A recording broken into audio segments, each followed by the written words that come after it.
Hello students, today's lecture will be on optimal system operation module 3. This comes under power system analysis 2. Okay, so let us go with this. What is this optimal system operation? What is the main knowledge about this, and what and all you want to see these objectives? What are the objectives to carry out over here? Okay, so main thing is what optimal system operation. So the optimal nothing but here what you can call economical. Okay, system should be economic. Economic means cost you have to maintain.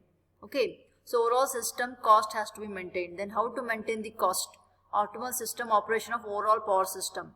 So as we know that if you see here the main overall system depending upon cost may be overall cost. The overall cost may be, for example, if you take thermal power plant, right? The overall cost of thermal power plant, it includes fuel cost, whatever labor charge, wages, depreciation, maintenance cost.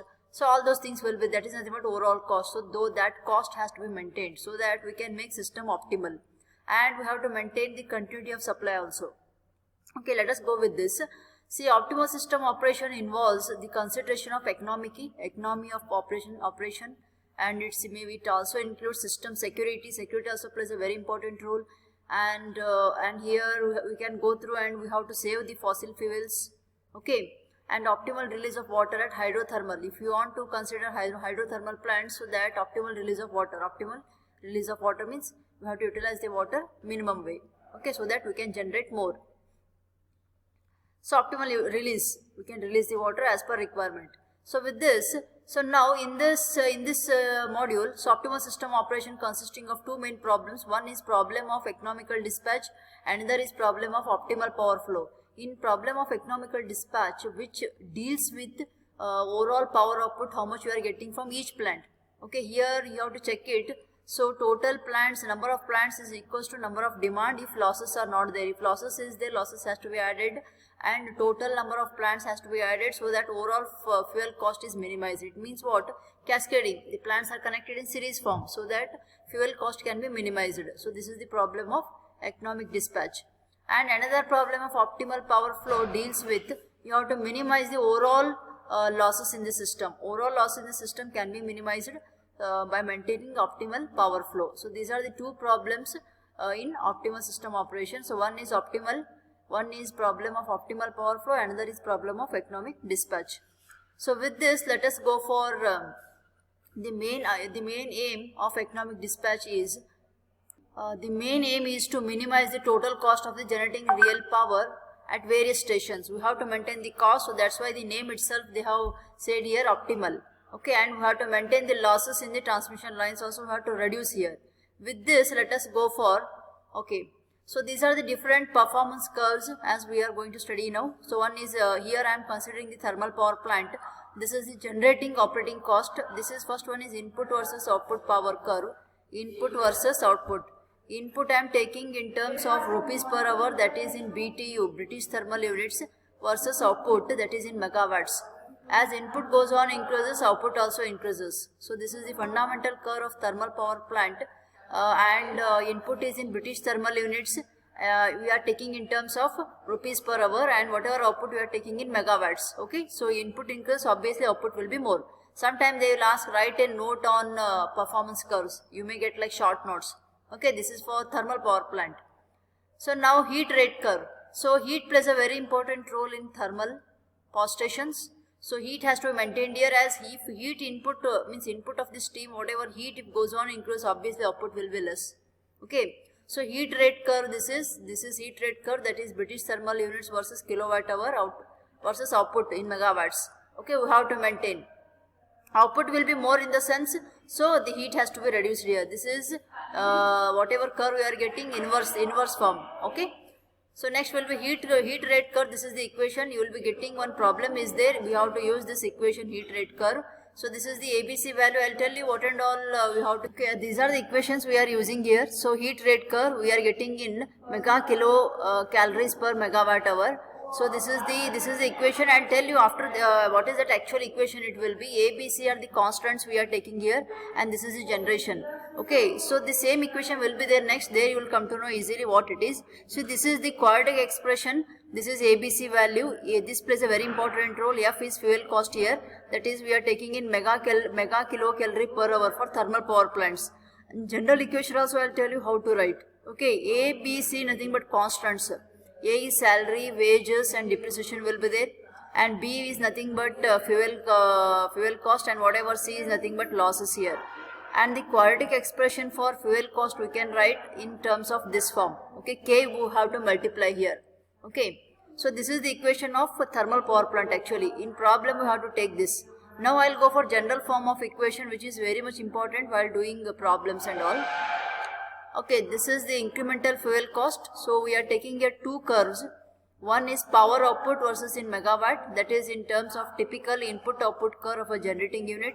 Another is fuel cost curve. Here minimum and maximum value of power it is there, power generation. So minimum means with the plant has to operate within a limit. So each plant having its minimum and maximum value. Okay, for example 20 megawatt and 500 megawatt. It means what? 20 and 500 megawatt. Plant has to vary within the limit. If it won't vary means, for example 20 megawatt is the minimum, plant has to start from 20. 500 megawatt is maximum, it has to stop. Even though if you are getting more than that, so it will take 500 megawatt only. Okay, so like that settings will be there. That is nothing but operating constraints you can call.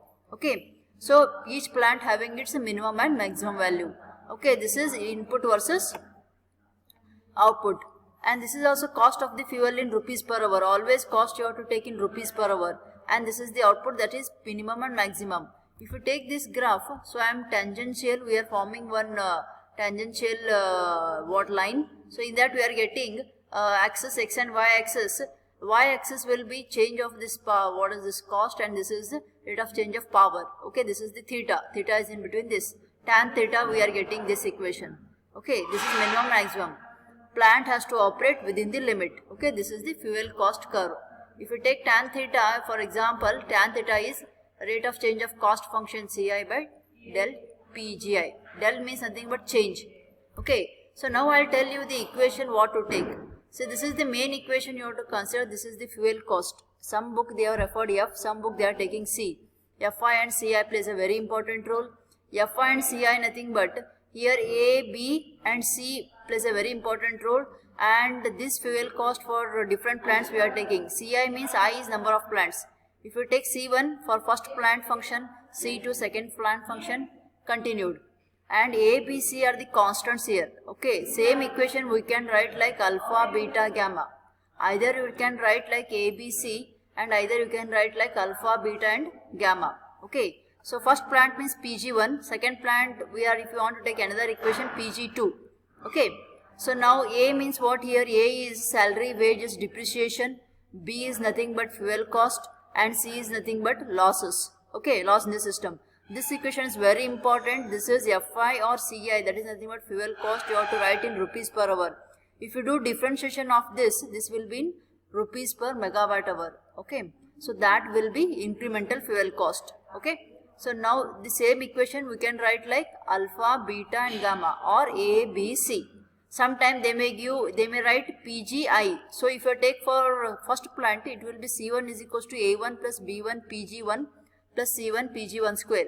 Either you can write Pg1 or P1, both are same. It depends upon different books, notations are changed, and question paper also. Sometimes they may use two cost functions F1, F2, or they may use C1, C2. It depends.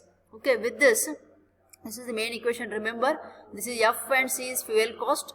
If you do differentiation, that is nothing but ICI, incremental fuel cost, or DCI by DPGI. If you do differentiation, so that is nothing but incremental fuel cost, that will be in rupees per megawatt hour. Okay, with this let us go for this equation, incremental fuel cost for a generator fuel cost. Okay, whatever we got incremental fuel cost, now I am doing differentiation of Ci by dPgi. Do differentiation, what you will be getting?